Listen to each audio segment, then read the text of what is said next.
So one of the leaders that we learned about was Cesar Chavez. There is an ebook that I'm going to share with the students called Who is Cesar Chavez that they can read. It's very similar to the stories of who is Albert Einstein and who is Gandhi that I've been sharing with the students. But I wanted to read this one because it's particularly special to me because I own it, and I wanted to read it because it's a picture book as well. So this is the story of Cesar Chavez by Catherine Kroll, and by the illustrations are by Yui Morales.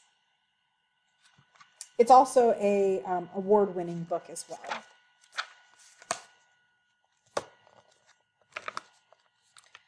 Until Cesar Chavez was 10, every summer night was like a fiesta.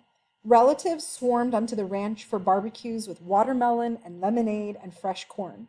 Cesar and his brothers, sisters, and cousins settled down to sleep outside under netting to keep mosquitoes out. But who could sleep with uncles and aunts singing and spinning ghost stories and telling magical tales of life back in Mexico? Cesar thought the whole world belonged to his family. The 80 acres of their ranch were an island in the shimmering Arizona desert, and the starry skies were all their own.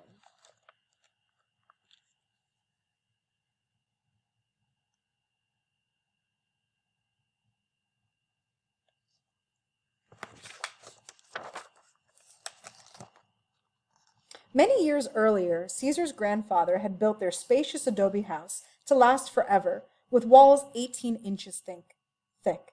A vegetable garden, cows, and chickens supplied all the food that they could want. With hundreds of cousins on farms nearby, there was always someone to play with. Caesar's best friend was his brother Richard, and they never spent a day apart.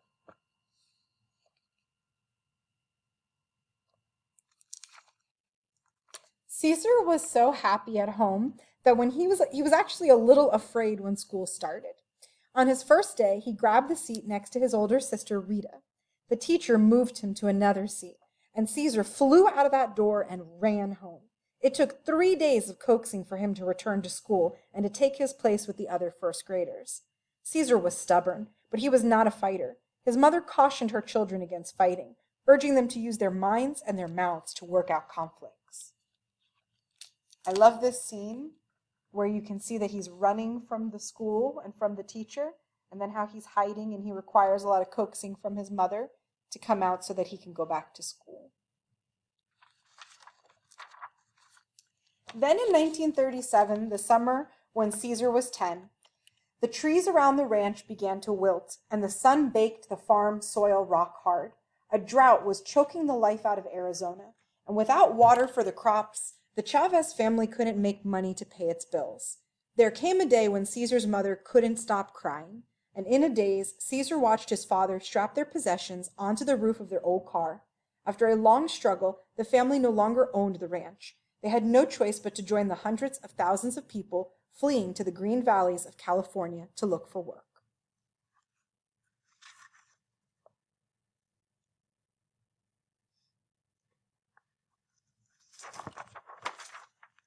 Caesar's old life had vanished.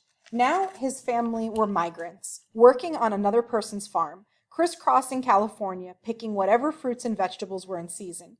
When Chavez's family arrived at the first of their new homes in California, they found a battered old shed, its doors were missing, and a garbage was covering the entire dirt floor. It was cold, damp air that seeped into their bedding and clothes. They shared water and outdoor toilets with dozens of other families, and overcrowding made everything filthy. The neighbors were constantly fighting, and the noise upset Caesar. He had no place to play games with Richard. Meals were sometimes made of dandelion greens gathered from along the road. So quite a difference in the way that he lived from Arizona to when he was a migrant in California.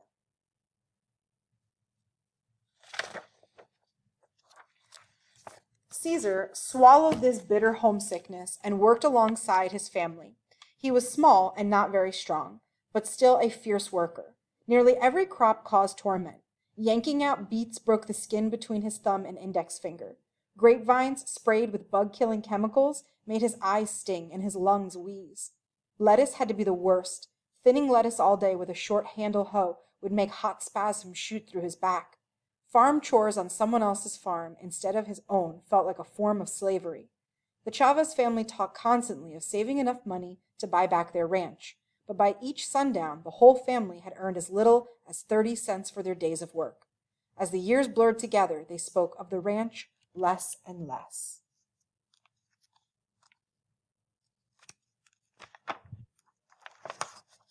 The towns weren't much better than the fields. White trades only signs were displayed in many stores and restaurants. None of the 35 schools that Caesar attended over the years seemed like a safe place either. Once after Caesar broke the rule about speaking English at all times, a teacher hung a sign on him that read, "I am a clown, I speak Spanish." He came to hate school because of the conflicts, though he liked to learn. Even he considered his 8th grade graduation a miracle. After 8th grade, he dropped out to work in the fields full time.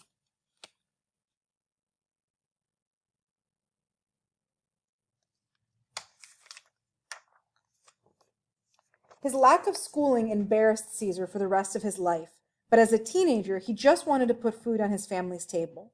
As he worked, it disturbed him that landowners treated their workers more like farm tools than human beings. They provided no clean drinking water, no rest periods, or access to bathrooms. Anyone who complained was fired, beaten up, or sometimes even murdered. So, like other migrant workers, Caesar was afraid and suspicious whenever outsiders would show up to try to help. How could they know the feeling of being so powerless? How could they battle such odds?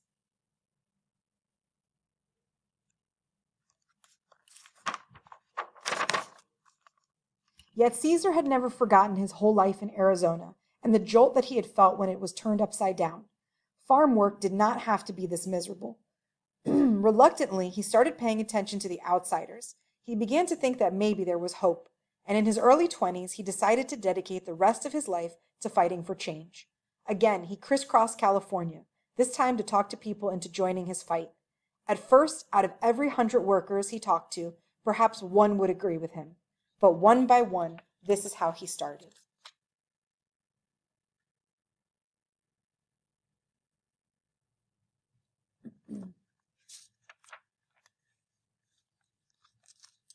At the first meeting that Caesar organized, a dozen women gathered. He sat quietly in a corner. After 20 minutes, everyone started wondering when the organizer would show up. Caesar thought he might die of embarrassment. "Well, I'm the organizer," he said, and he forced himself to keep talking, hoping to inspire respect with his new suit and mustache. He was trying to grow. The women listened politely, and he was sure that they did so out of pity. But despite his shyness, Caesar showed a knack for solving problems. People trusted him. With workers, he was endlessly patient and compassionate. With landowners, he was stubborn, demanding, and single-minded. He was learning to be a fighter.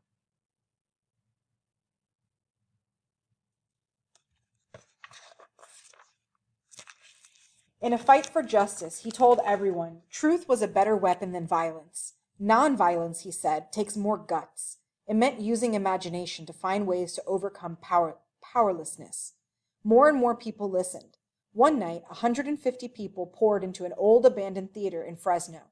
At the first meeting of the National Farm Workers Association, Caesar unveiled its flag, a bold black eagle, the sacred bird of the Aztec Indians. La Causa, the cause, was born.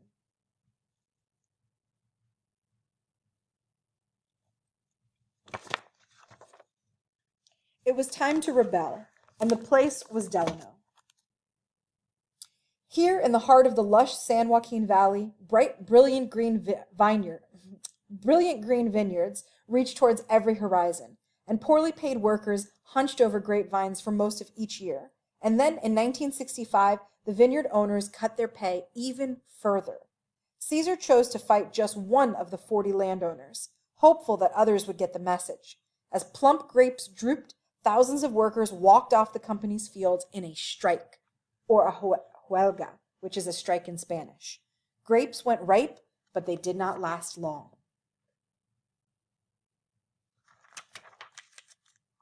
The company fought back with everything but punches, from punches to bullets.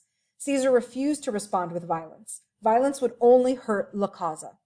Instead, he organized a march of more than 300 miles. He and his supporters would walk from Delano to the state capitol in Sacramento to ask for the government's help.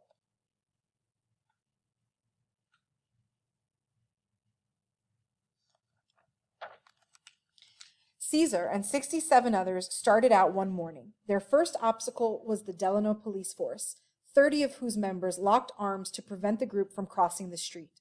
After 3 hours of arguing in public, the chief of police backed down. Joyous marchers headed north under the sizzling sun. Their rallying cry was "Si se puede," or "Yes, it can be done." The first night they reached Ducor, and the marchers slept outside the tiny cabin of the only person who would welcome them.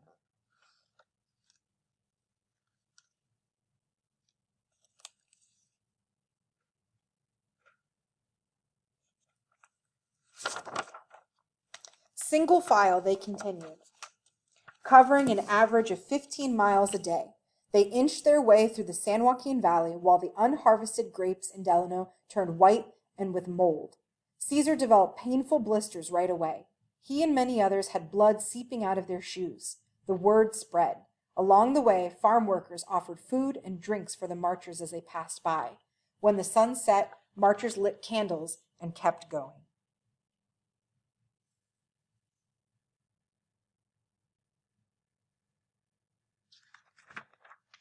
Shelter was no longer a problem. Supporters began welcoming them each night with feasts. "Our pilgrimage is the match," one speaker shouted, that will light our cause for all farm workers to see what is happening here. Another cried, "We seek our basic God-given rights as human beings. Viva la causa." Eager supporters would keep the marchers up half the night talking about change, and every morning the line of marchers swelled, and Cesar was always in the lead.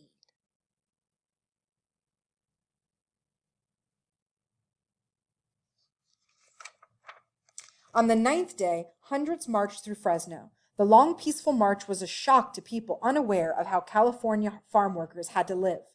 Now student, public officials, religious leaders, and citizens from everywhere offered to help. For the grape company, the publicity was becoming unbearable. And on the vines, the grapes continued to rot.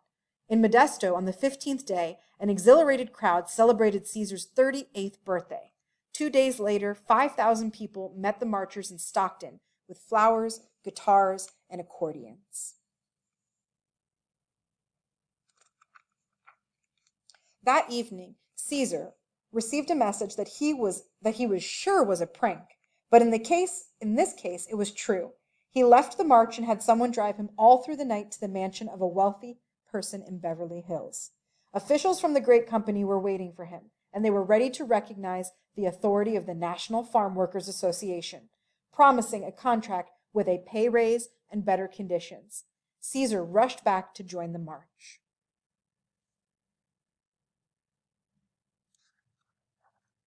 On Easter Sunday, when the marchers arrived in Sacramento, the parade was 10,000 people strong. From the steps of the state capitol building, the joyous announcement was made to the public. Cesar Chavez had just signed the first contract for farm workers in American history.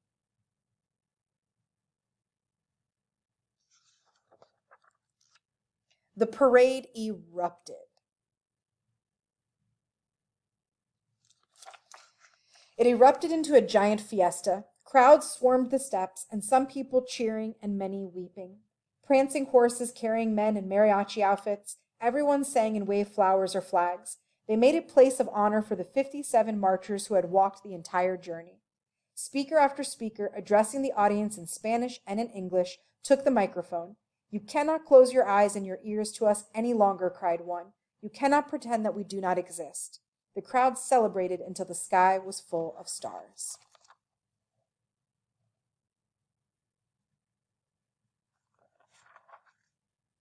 The march had taken its toll.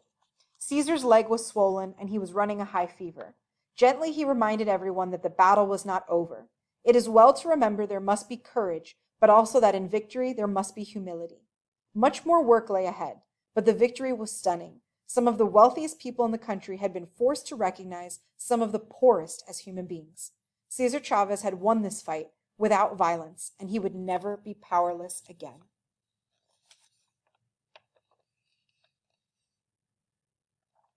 Thank you for listening to this read aloud of Harvesting Hope, the story of Cesar Chavez.